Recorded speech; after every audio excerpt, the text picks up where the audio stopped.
So hello everyone, myself Advocate Gautam Arshwal, Associate with Dialyzy. Welcome to Dialyzy. Today in this video I'm gonna discuss with you about discussion. Today's discussion will be upon origin of the post of Solicitor General of India. So let's start our discussion, and we're gonna also discuss what is Article 76 of the Constitution of India. So if we talk about how it originated, so the Constitution of India has no mention of the position of Solicitor General. The only law officer mentioned in the Constitution is the Attorney General of India, right?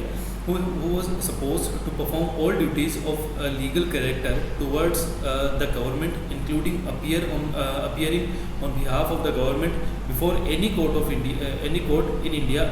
Article 76 deals with the position, and read says the very first thing is about Article 76 of the Constitution of India is the President shall appoint a person who is qualified to be appointed as a judge of the Supreme Court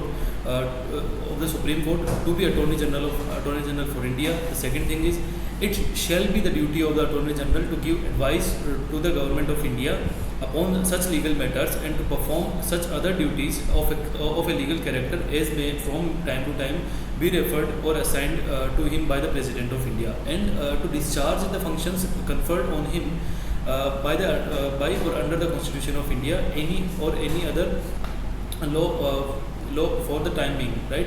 The third thing is in the performance of his duties, the Attorney General of India shall have right of audience in all courts in the territory of India. The last one is the Attorney General of India shall hold office during the pleasure of the President and shall receive such remuneration as being fixed by the President may be basically determined.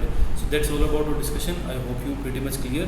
In the next, for more updates, do subscribe the channel Dialyzy. See you in the next video. Till then, bye bye. Take care.